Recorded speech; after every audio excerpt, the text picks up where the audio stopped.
Bismillahirrahmanirrahim. Assalamu alaikum. My name is Ahmed Nadeem and I am your teacher for statistics.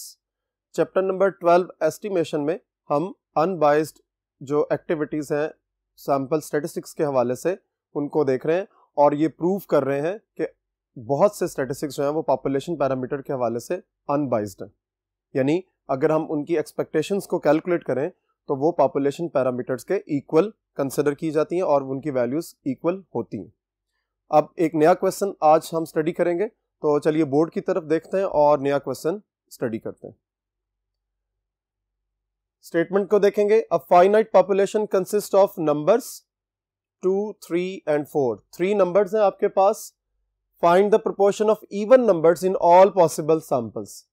Even numbers की proportion को आपने calculate करना है जितने भी सैंपल्स ड्रॉ होंगे of size n is equals to 3 that can be drawn with replacement. So important जो आपके पास चीजें हैं वो है पॉपुलेशन के नंबर्स, उसके बाद सैंपल साइज और प्रोपोर्शन आपने किसकी निकालनी है, इवन नंबर्स की. ठीक है, और टेक्निक है आपके पास विद रिप्लेसमेंट. और यही कहा गया है show that the sample proportion is unbiased estimator of population proportion. बिल्कुल लास्ट लेक्चर की तरह हमने उसमें मीडियन को कंसिडर किया था, उससे पहले हमने मीन को कंसिडर किया था. अब हम जो है वो क्या कर रहे हैं कि प्रोपोर्शन को कंसिडर कर रहे हैं. देखिए स्टेप बाय स्टेप चल रहे हैं. हम बहुत से अनबायस्ड एस्टिमेटर को स्टडी कर रहे हैं और यही बात मैंने स्टार्ट में भी कही थी कि अनबायस्ड जो आपके पास एस्टिमेटर है उनका प्रूफ जो है वो आपके माइंड के अंदर होना चाहिए. उसके लिए क्या क्या स्टेप्स होंगे वो सारे के सारे स्टेप्स हमने इस लास्ट लेक्चर में भी किए, उससे लास्ट लेक्चर में भी किए. सो इसका मतलब ये हुआ कि जब भी हम अनबायस्डनेस को प्रूफ करेंगे किसी एस्टिमेटर के हवाले से तो आपको वही स्टेप्स फॉलो करने पड़ेंगे. यानी सबसे पहले आप लिखेंगे कि आपने प्रूफ क्या करना है. We have to proof. हमने क्या चीज प्रूफ करनी है. According to the statement show that the sample proportion is unbiased estimator. ठीक है, हमने प्रूव ये करना है. सो इसका मतलब है कि expected value of p is equals to pi, ये आपने प्रूव करना है. हम सैम्पलिंग डिस्ट्रीब्यूशन में ये पढ़ चुके हुए हैं कि p is the sample proportion and pi is the population proportion. So अगर सैंपल प्रोपोर्शन की एक्सपेक्टेशन लेने से हमारे पास पॉपुलेशन प्रोपोर्शन एग्जिस्ट कर जाता है तो इसका मतलब ये है कि जो सैंपल प्रोपोर्शन है इट इज अनबायस्ड एस्टिमेटर. ठीक है, उसके लिए वही प्रोसीजर होगा. स्टार्ट करेंगे. सबसे पहले कैपिटल N हमारे पास क्या है जी, 2, 3, 4 है और स्मॉल n हमारे पास साइज, सैंपल साइज जो है वो भी 3 है. ठीक है, सो टोटल सैंपल्स कैसे जनरेट होंगे. टोटल सैंपल्स चूंकि विद रिप्लेसमेंट केस है यहां लिखा हुआ है क्वेश्चन के अंदर. So capital N raise to power small n it is 3 raise to power 3 और 3 रेज टू पावर 3 जब आप करेंगे कैलकुलेटर पर तो 27 सैंपल्स जनरेट होंगे. ठीक है, अब 27 सैंपल्स को जनरेट करने के लिए आपको ट्री बनाना पड़ेगा. सो ट्री देखिए, सबसे पहले 2, फर्स्ट एलिमेंट अगर 2 है तो सेकंड एलिमेंट कौन कौन से हो सकते हैं, वो भी 2, 3 और 4 होगा. ये 2 आने की रीजन आपको समझ आ गई होगी. आपकी जो टेक्निक है दिस इज विद रिप्लेसमेंट. सो जब 2 सेलेक्ट हो गया और 2 अगेन सेलेक्ट हो गया तो थर्ड एलिमेंट के लिए फिर आपके पास 3 ऑप्शंस हैं, 2, 3, 4. फिर 3 के लिए भी सेम ऑप्शंस हैं, 2, 3 और 4. और 4 के लिए भी 3 ऑप्शंस हैं, 2, 3 एंड 4. देन 3 के लिए अगर 3 फर्स्ट एलिमेंट है तो सेकंड के लिए आपके पास अगेन 2, 3, 4 ही होगा. ठीक है, क्योंकि 3 सेलेक्ट होने के बाद वापस पॉपुलेशन में चला जाता है विद रिप्लेसमेंट केस में. तो यहां पर देखिए 2, 3 and 4, again 2, 3 and 4 and 2, 3 and 4. फिर उसके बाद देखिए आगे 4 के लिए जब आप सेलेक्ट करेंगे तो 2, 3, 4, 2, 3, 4, 2, 3, 4 2, 3 and 4। तो सिलेक्शन कैसे होगी, आप ड्रॉ कैसे करेंगे सैंपल को, मार्कर की टिप को देखेंगे तो एक दफ़ा रिहर्सल हो जाएगी, जैसे लास्ट लेक्चर में भी किया था। 2, 2 and 2, 2, 2, 3, फिर 2, 2, 4, फिर 2, 3, 2, 2, 3, 3, 2, 3, 4, 2, 4, 2, 2, 4, 3, 2, 4, 4। इस तरह 2 से टोटल कितने सैंपल्स बन रहे हैं, 1, 2, 3, 4, 5, 6, 7, 8, 9। 9 सैंपल 2 से बनेंगे, 9 सैंपल 4 से बनेंगे, 9 सैंपल 3 से बनेंगे, और इस तरह 27 सैंपल्स कंप्लीट हो जाएंगे according to this statement. Next board की तरफ चलते हैं और इस ट्री को यूज करके सैंपल्स को जनरेट करते हैं। जी, सीरियल नंबर होगा सबसे पहले, फिर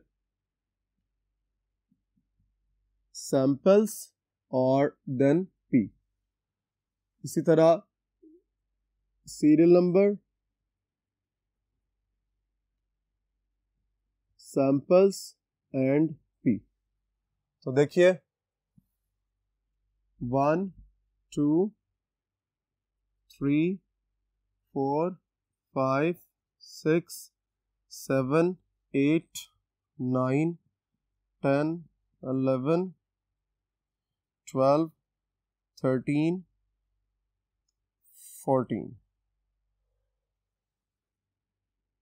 14 के बाद है जी 15, 16, 17, 18, 19, 20, 21, 22, 23, 24, 25, 26 एंड 27।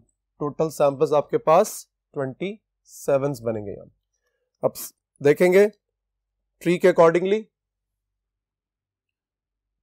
2, 2 और 2 आप ट्री को फॉलो करेंगे और उसके मुताबिक इसको जनरेट करेंगे।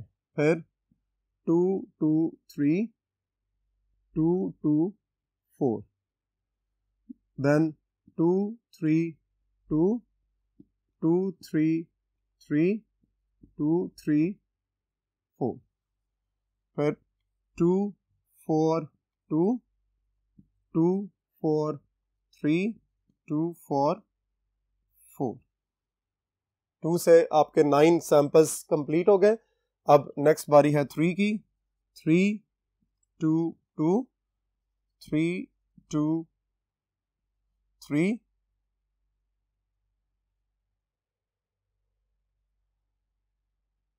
और 3, 2, 4। जहां पर भी आपको फील हो कि थोड़ी सी भी कॉम्प्लिकेशन हो सकती है, आप ट्री को जरूर फॉलो करें, ट्री को माइंड के अंदर रखें, तो इंशाल्लाह किसी किस्म की कंफ्यूजन बिल्टअप नहीं होगी। फिर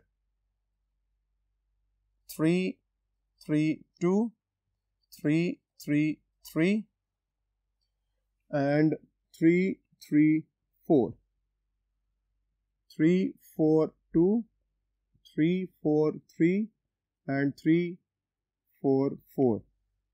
3 से आपके सैंपल्स कंप्लीट हो गए। अब 4 के लिए 4, 2, 2, 4, 2, 3, 4, 2, 4, then 4, 3, 2, 4, 3, 3, 4, 3, 4, then 4, 4, 2, 4, 4, 3 and 4, 4, 4। हमने सैंपल्स को ड्रॉ कर लिया है। अब हर सैंपल से हमने उसकी प्रोपोर्शन को कैलकुलेट करना है, और वो proportion according to the question क्या थी, इवन नंबर की। यानी आपने सैंपल में देखना है कि इवन नंबर्स कितने हैं, उसके मुताबिक हम प्रोपोर्शन को लिखेंगे। सो ये तीनों इवन नंबर्स हैं, 3 out of 3। ठीक हो गया। उसके बाद नेक्स्ट देखिए 2, 2 दो इवन नंबर्स हैं, 2 out of 3, फिर 3 out of 3।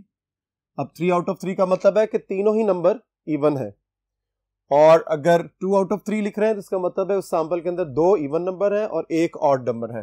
सो आप इसके अकॉर्डिंगली इसको वेरीफाई करते जाएंगे साथ साथ। 2/3, 1/3, क्योंकि एक ही इवन नंबर है। जब यहां देखेंगे 2/3,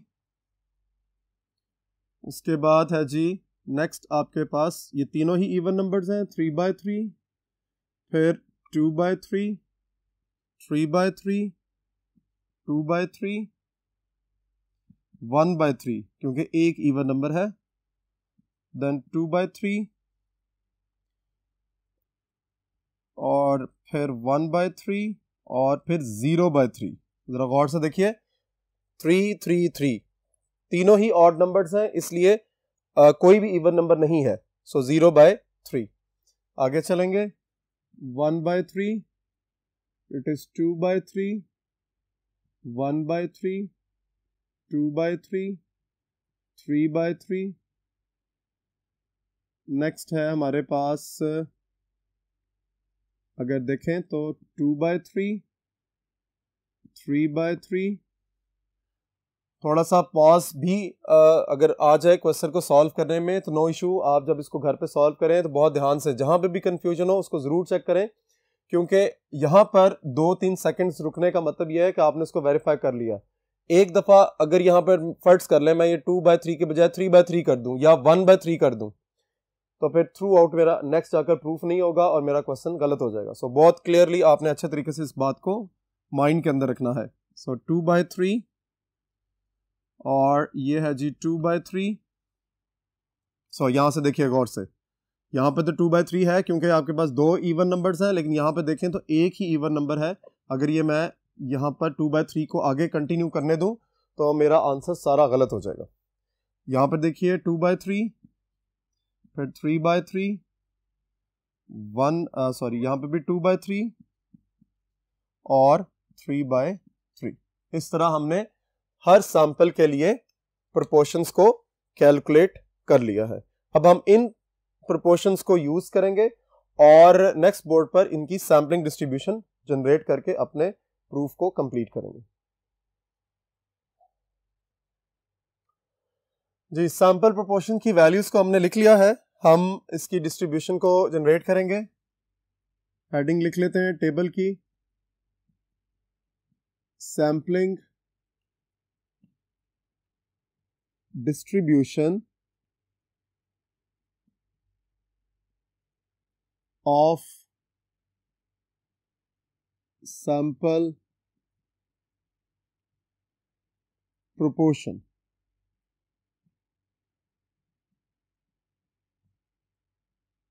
सैंपल प्रोपोर्शंस की सैम्पलिंग डिस्ट्रीब्यूशन। तो सबसे पहले हम हेडिंग देंगे P, जो कि सैंपल प्रोपोर्शन को रिप्रेजेंट करता है। फिर उसके बाद टैली बार्स, देन फ्रीक्वेंसी और उसके बाद probability of that proportion. So P की वैल्यू को लोकेट करेंगे कि सबसे जो स्मॉलर वैल्यू है वो है 0/3। नेक्स्ट आपके पास है 1/3, देन 2/3 एंड फिर 3/3। आप अच्छे तरीके से सारे वैल्यूज को ऑब्जर्व करेंगे और वहां से सीक्वेंस में उसको लिख लेंगे। अब हमने टैली बार्स लगाने हैं। 0/3 कितने टाइम्स है हमारे पास? ये 1 टाइम है, एक बार लगेगी, एक फ्रीक्वेंसी यहां पुटअप हो जाएगी। उसके बाद 1/3 को देखेंगे, इट इज 1, 2, 3, 4, 5, 6 टाइम्स है। 1, 2, 3, 4, 5 एंड 6, तो फ्रीक्वेंसी 6 आ जाएगी। उसके बाद 2/3 को देखेंगे, 1, 2, 3, 4, 5, 6, 7, 8, 9, 10, 11, 12। सो ये 12 टाइम्स है। 1, 2, 3, 4, 5, 6, 7, 8, 9, 10, 11 और 12। सो फ्रीक्वेंसी 12 हो जाएगी। देन उसके बाद 3/3 को देखेंगे, 1, 2, 3, 4, 5, 6, 7, 8। सो ये 8 टाइम्स है। 1, 2, 3, 4, 5, 6, 7, 8। 8 आप यहाँ पुट अप कर देंगे। अब उसके बाद हमें इसका सम रिक्वायर्ड है और सम देखेंगे फ्रीक्वेंसी का 12 और 8 20, 26 और 1 27। सो 27 जो है वो हमें ये शो कर रहा है कि हमने जो टोटल 27 सैंपल्स थे उनकी प्रोपोर्शंस को यहाँ पर पुट अप कर दिया है। अब प्रोबेबिलिटी कैलकुलेट होगी, इंडिविजुअल वैल्यू को, जो फ्रीक्वेंसी की इंडिविजुअल वैल्यू है उसको टोटल फ्रीक्वेंसी से डिवाइड करेंगे। 6 बाय 27, 12 बाय 27, 8 बाय 27। प्रोबेबिलिटी भी कैलकुलेट हो गई। अब चूंकि हमने एक्सपेक्टेशन निकालनी है, सैंपल प्रोपोर्शन यानी एस्टिमेटर है आपके पास सैंपल प्रोपोर्शन, उसकी एक्सपेक्टेशन कैलकुलेट करनी है। तो उसका फार्मूला क्या है, सिग्मा पी यानी प्रोपोर्शन को मल्टीप्लाई करेंगे प्रोबेबिलिटी ऑफ दैट प्रोपोर्शन। सो हमारे पास पी का कॉलम भी है, प्रोबेबिलिटी ऑफ प्रोपोर्शन का कॉलम भी है। सो हम इसको यहाँ कैलकुलेट कर लेंगे, P times probability of proportion. First column है आपके पास 0/3, इसको मल्टीप्लाई करेंगे 1/27 के साथ, तो 0/81 आपका आंसर आ जाएगा। फिर 1/3 को मल्टीप्लाई करेंगे 6/27 के साथ, तो 6/81 आपका आंसर होगा। 2/3 को मल्टीप्लाई करेंगे 12/27 के साथ, तो 24/81 इसका आंसर होगा। और लास्ट है जी 3/3 को मल्टीप्लाई करेंगे 8/27 के साथ, तो ये भी 24/81 हो जाएगा। अब आपको इसका सम चाहिए, तो देखिए जी सम, आप लोग अपना कैलकुलेटर निकालें, हम इसको वेरीफाई करेंगे। So it is 6 plus 24 plus 24, तो ये 54/81 आंसर आ गया। तो यहाँ पुट अप कर देते हैं 54/81। तो देखिए आंसर क्या होगा, 54 डिवाइडेड बाय 81,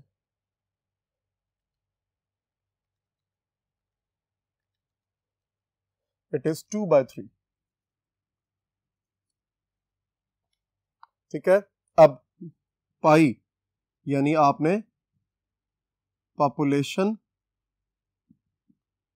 प्रोपोर्शन भी कैलकुलेट करनी है, और वो क्या है जी, आपके पास जो पॉपुलेशन थी वो मैं यहाँ साइड पर लिख रहा हूं, 2, 3 और 4, ये आपकी पॉपुलेशन थी। इसमें देखिए इवन नंबर कितना है, 2 आउट ऑफ 3, सो 2/3 इसका भी आंसर आ गया। हेंस आप ये कह सकते हैं, as expected value of sample proportion is equals to population proportion that is equals to 2/3. So हम क्या कह सकते हैं, so we can say sample proportion